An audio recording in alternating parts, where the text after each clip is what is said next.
ज्ञानवापी, मथुरा, कमल मौला मस्जिद, बाबा बुडन की दरगाह, ये गावन साहब की मदरसा बिदर में, अडवाणी की रथ यात्रा, अयोध्या, ये सब कोई आसमान से आकर शुरू किए थे या आरएसएस ने शुरू किया था इसको?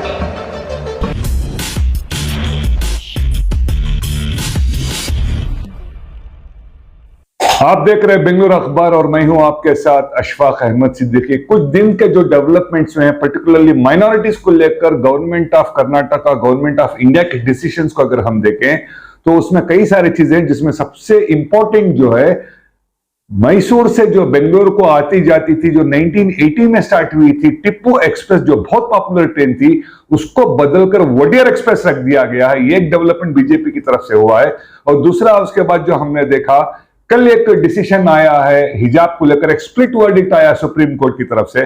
साथ ही साथ 2 दिन पहले की बात है, शायद कई माइनॉरिटीज इस बात से वाकिफ भी नहीं है कि कर्नाटका के 2 बीजेपी के एमएलए, जिसमें एक है अरविंद बेल्लत और दूसरे हैं यत्नाल, इन दोनों ने फ्लोर ऑफ द हाउस पे आवाज लगाई है।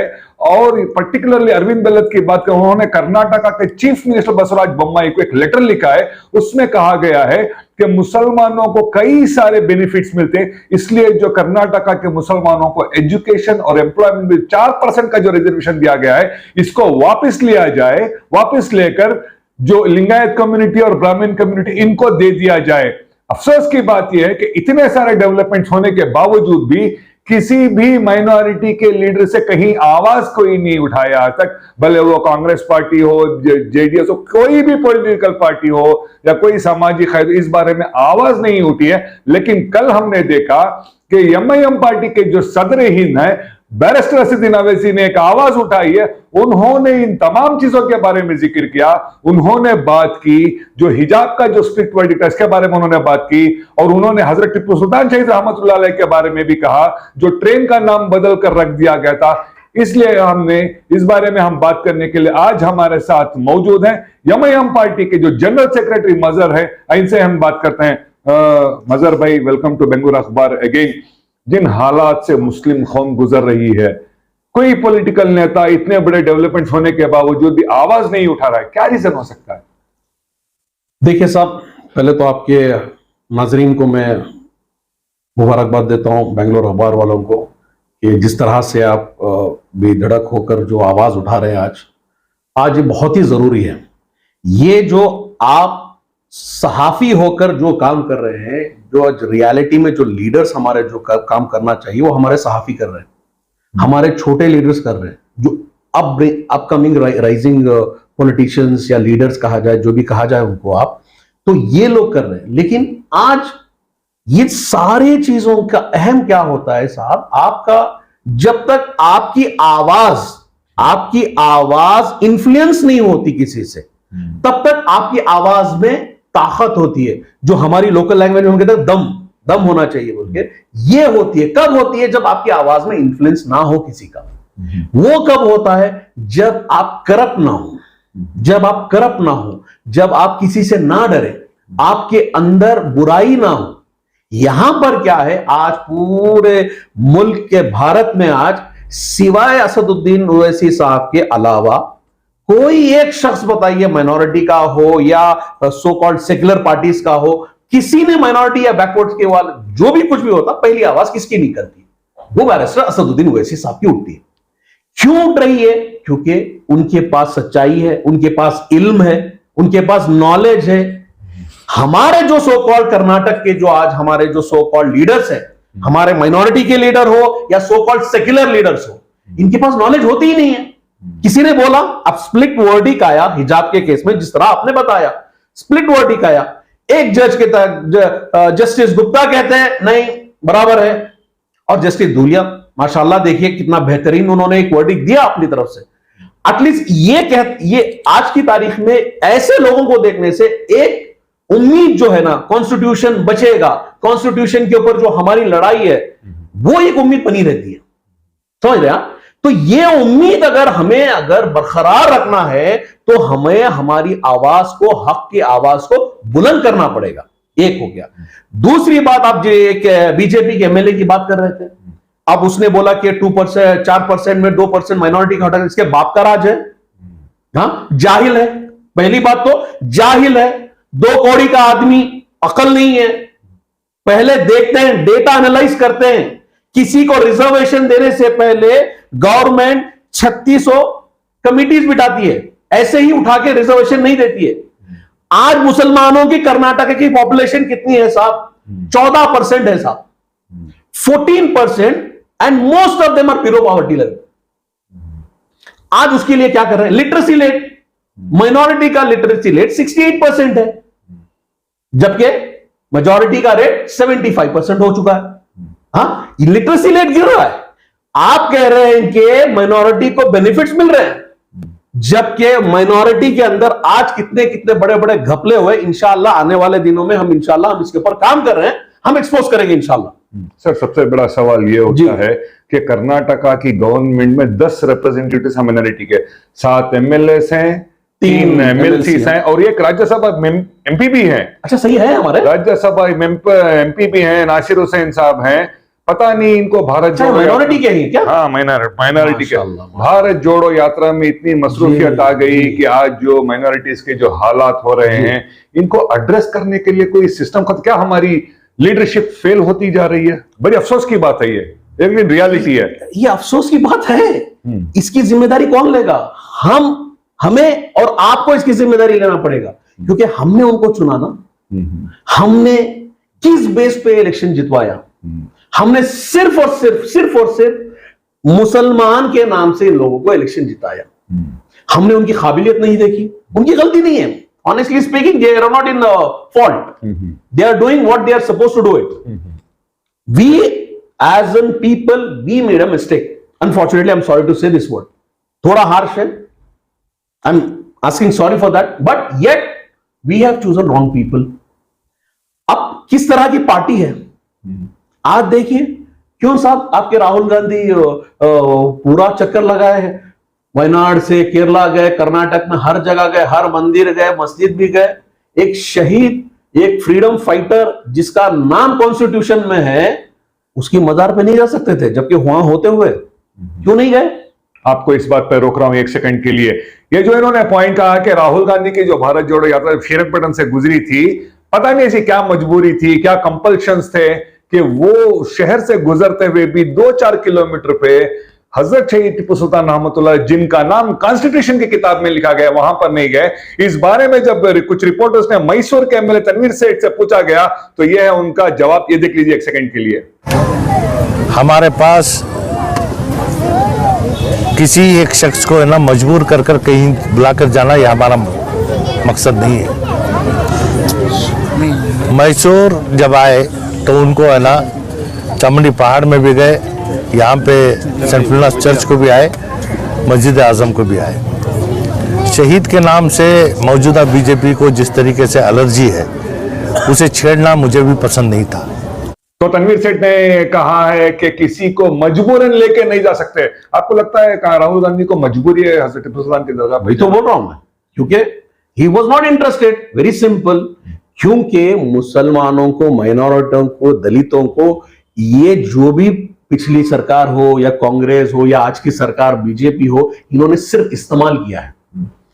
दलित को, माइनॉरिटी को, बैकवर्ड को सिर्फ वोटिंग के लिए इस्तेमाल किया गया। अगर इनकी जरूरत होती तो वो जाते। आज इनकी जरूरत क्या है? इनको अपने आप को भी प्रूव करना है। भारत जोड़ो यात्रा ये जो कर रहे हैं ना, इनको अपने आप को प्रूव करना है कि ये कितने बेहतर हिंदू हैं। जो पिछला आपने देखा होगा यूपी और बंगाल के इलेक्शन में यही चला था रेस इनके बीच में, कौन बेहतर हिंदू है बोल के। तो ये आज की जो है हमारी, वही तो बोल रहा हूं, खियादत की कमी है। देखिए राहुल गांधी की इनकी मजाल है, इनको उसको सवाल कर सके इन लोग। ये सवाल कर सकते हैं क्या? हम चाहे हमारे लिए, हमारे कायद बैरिस्टर असदुद्दीन ओवैसी साहब हमारे लिए 24/7 अवेलेबल है।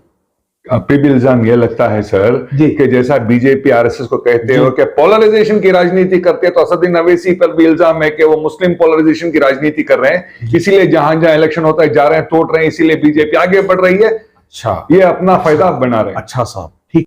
हमारी पार्टी का नाम है All India Majlis Ittehadul Muslimeen, AIMIM। It is a political party, it is not any social organisation. एक पॉलिटिकल पार्टी का, एक पॉलिटिशियन का काम होता क्या है साहब? वो यूपी हो, बिहार हो, महाराष्ट्र हो, कहीं झारखंड हो, उत्तराखंड हो, कहीं पर भी हो, क्या सिर्फ एमआईएम एक ऐसी पार्टी है जो जहां पर जाके इलेक्शन लड़ती है? क्यों यूपी में इलेक्शन हारे, हमारा नाम लिया गया, क्यों वहां पे कांग्रेस ने हराया नहीं किया एसपी को? मतलब कांग्रेस ने भी हराया ना, बीएसपी 403 सीट पे भी लड़ी, उसने नहीं हराया। हम सिर्फ 90 सीट पे लड़ते, निजाम हम पे आता है। भाई हमने थोड़ी आपका जीत का ठेका लिया है, हम इख्तियार में आना चाहते हैं, हम खुद लड़ेंगे। आज अगर लड़ेंगे तो ही कल जीतेंगे ना। आप बैंगलोर अखबार कितने साल से चला रहे हैं? 2 साल से चला रहे हैं। क्या आप चाहते हैं कि बैंगलोर अखबार एक यूट्यूब चैनल ही होकर रह जाए? आप चाहेंगे ना उसको बढ़ाने के लिए? आप पहुंचेंगे ना? आप पहले शहर बेंगलोर का वीडियोस पकड़ते थे, आजकल मैंने देखा आप दिल्ली भी जा रहे हैं। क्यों जा रहे हैं भाई? वहां के लोगों के पेट पे क्यों लात मार रहे हैं आप? क्यों वहां जर्नलिस्ट नहीं है? अगर मैं ये बोलूं तो चलेगा? तो ये बात ही गलत है। एक सियासी पार्टी से आप उम्मीद ही गलत लगा रहे हैं। ये सोशल ऑर्गेनाइजेशन नहीं है कि आपने काम किया। क्यों भाई रामनगर के टाइम पे कहां गए थे? जब ऐसे मसले आते हैं, जब जहां एमआईएम पहुंचती है इस तरह के, वो टाइम पे एमआईएम की तारीफ की जाती है। अभी टीपू एक्सप्रेस को बंद किया गया, टीपू एक्सप्रेस का नाम चेंज किया गया, हिजाब का हो, किसकी आवाज उठी नेशनल लेवल पे? बैरिस्टर असदुद्दीन ओवैसी साहब, ज्ञानवापी हो, अयोध्या का हो, कोई भी मसले हो आज की तारीख में, मदरसे के हो, हत्ता के असम के, जबकि हम वहां कंटेस्ट नहीं करते। असद साहब का एक क्लियर स्टैंड है असम और केरला का, बावजूद इसके वहां की भी उसकी भी आवाज उठाते। कश्मीर का हो, कश्मीर के लिए भी आवाज उठाते। कन्याकुमारी में कोई अन्याय हो, वहां पर भी आवाज उठाते। बैरिस्टर असदुद्दीन ओवैसी साहब से बड़ा सेक्युलर आज पूरे भारत में कोई नहीं है। उनकी कॉन्स्टिट्यूंसी जो हैदराबाद ओल्ड सिटी से, उनको एमपी बना के पार्लियामेंट में भेजा किस लिए गया है? ताकि लोगों की आवाज बने, ताकि इन इश्यूज पे बात किया जाए। मेरा आखिरी और सबसे इंपॉर्टेंट सवाल, कांग्रेस पार्टी के माइनॉरिटी लीडर्स का यह कहना है कि यह वक्त हिकमत का वक्त है। जिस तरह से नरेंद्र मोदी सरकार मजबूत होती जा रही है, वो कम्युनल सरकार है, उनको हराने के लिए जितने सेक्युलर पार्टियां, उनको मुत्तहिद होना पड़ेगा, क्योंकि मुसलमानों के पास कोई बड़ा ऑप्शन नहीं, तो कांग्रेस ही एक ऑप्शन है। तो इस बार जितनी पार्टियां, उनको मिलकर कांग्रेस के हाथ मजबूत करने चाहिए ताकि नरेंद्र मोदी सरकार को हरा सके। 99 में बीजेपी की हुकूमत थी ना साहब, थी ना हुकूमत थी 99 में। वाजपेयी साहब बीजेपी के, उनकी एनडीए की प्राइम मिनिस्टर थे। उनकी हुकूमत चली 2004 तक चली ना, 5 साल मुकम्मल किए उन्होंने भी, अमूमन near by 5 years he dead. 2002 में दंगे होते हैं गुजरात में, गोधरा एंड मल्टीपल सिटीज। मुसलमानों का माली जानी नुकसान कितना हुआ हिस्ट्री है, उससे बड़ा जेनोसाइड आज तक हिस्ट्री में नहीं हुआ है। भारत की हिस्ट्री में गोधरा से बड़ा जेनोसाइड नहीं हुआ है, गुजरात में जो हुआ है। उसके बाद लोगों ने कहा कि भाई ऑप्शन नहीं है, ये लोग फिर आएंगे तो ऐसी हरकतें करेंगे। मौका दिया गया, किसको मौका दिया गया? कांग्रेस को मौका दिया गया। 2004 2009 आने तक कितने घपले किए थे सबको मालूम है। सारे स्कैम की बुनियादी जड़ कौन है साहब? सबको मालूम है, कांग्रेस। क्यों? कितने स्कैम नहीं हुए? कॉमनवेल्थ का स्कैम हुआ, 2G स्कैम हुआ, सारे स्कैम हुए। Anyways, that is a part of second story. फिर opportunities was given again in 2009 till 2014. What they did for the minority, they again took us back. हमें फिर वापस से 2006 की सच्चर कमेटी क्या कहती थी? क्या हमें बड़ा बेनिफिट मिला? हमारा हक हमें मिला? सच्चर कमेटी क्या कहती है? मुसलमान आज की तारीख में दलित से भी पीछे है। क्या हमारा हक हमें मिला? क्यों? उसके बाद हमने 2 टाइम मौका दिया आपको। हमने तो आप ही को वोट दिया ना, आपने, हमने, सबने दिया होगा ना। This is a honest word, so we have given, but what you got it in return? You got what? I will tell you got UAPA, that is only applicable today to minorities. आपने सुना किसी हिंदुत्व के आदमी को आज तक किसी UP case में रखा गया है? जर्नलिस्ट को नहीं छोड़ रहे हैं। वो केरला के जर्नलिस्ट बेचारे कितने साल रहे? क्या गलती थी उनकी? सिर्फ क्या कहते, कवरेज करने के लिए गए थे ना। बराबर साहब, आपकी बरादरी की आदमी है। हाँ, क्या हुआ डीजेहಳ್ಳಿ केजीहಳ್ಳಿ के बच्चों के साथ, अभी हुबली के बच्चों के साथ क्या हुआ मालूम है आपको? आप सब भूल गए। हुबली के बच्चों के साथ क्या हो रहा आपको मालूम है? कितने बच्चे यूपीएम हैं? 130 बच्चे। गलती क्या थी साहब? हमने प्रोवोक किया था। किसने प्रोवोक किया? प्रोवोक करने वाले आजाद घूम रहे, लेकिन उसका विरोध करने वाले आज अंदर है। विरोध क्यों किया? प्रोवोक करने के बाद। It was a reaction of an action. ये दिया कांग्रेस ने आपको। आप चाहते हैं फिर वापस वही मिले? ये 1947 से बीजेपी की उभार होने से पहले आरएसएस का डर दिखाते दिखाते मुसलमानों का वोट लेते गए। क्यों हम यूनाइट नहीं हो सकते? मुसलमान और दलित क्यों यूनाइट नहीं हो सकते? क्यों हम यूनाइट होकर सरकार नहीं बना सकते? Sir, what is the percentage of Muslims in India? Minority percentage क्या है? It is 18 to 20%. You keep it 20%. What is the Dalit percentage? So why we need Sahara of these so-called seculars? If they have done it, give me one reason we should support Congress. Give me one reason. पिछली सरकार हमारी यहां पे क्या थी भाई? कांग्रेस की थी। क्या दिया हम आपको? कंट्रोवर्सी दिया। एक शहीद के नाम पर कंट्रोवर्सी दिया उन्होंने। हाँ, उसकी बना के एक शहीद की, अल्लाह उनकी मगफिरत फरमाए, अल्लाह उनके दर्जात को बुलंद फरमाए, उनके ऊपर तोहमत लगा के एक हीरो को विलन बनाने का प्रोसेस किसने शुरू किया? यही कांग्रेस ने। क्या नहीं किया? इन्होंने बुनियाद डाला। क्यों इतने साल से तुम्हारी गवर्नमेंट चल रही थी, इतने साल से क्यों नहीं बनाया था आपने? जबकि वो फ्रीडम फाइटर का नाम आपको कॉन्स्टिट्यूशन में है, with picture. That's a rare case. That's a rare case. इसके बावजूद आपको उनको आज विलन कहरा दिया। Thank you so very much. Thank you Mazhar भाई।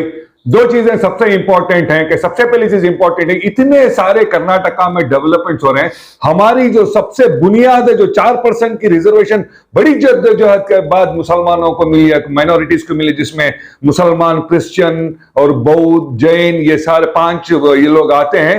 अब इनको छीनने की बात कर रही है हमारी लीडरशिप। खामोश। टिप्पू एक्सप्रेस का नाम चेंज करके वडेर एक्सप्रेस रख दिया। लीडरशिप खामोश। स्प्लिट वर्डिक्ट आया हिजाब का, लीडरशिप खामोश।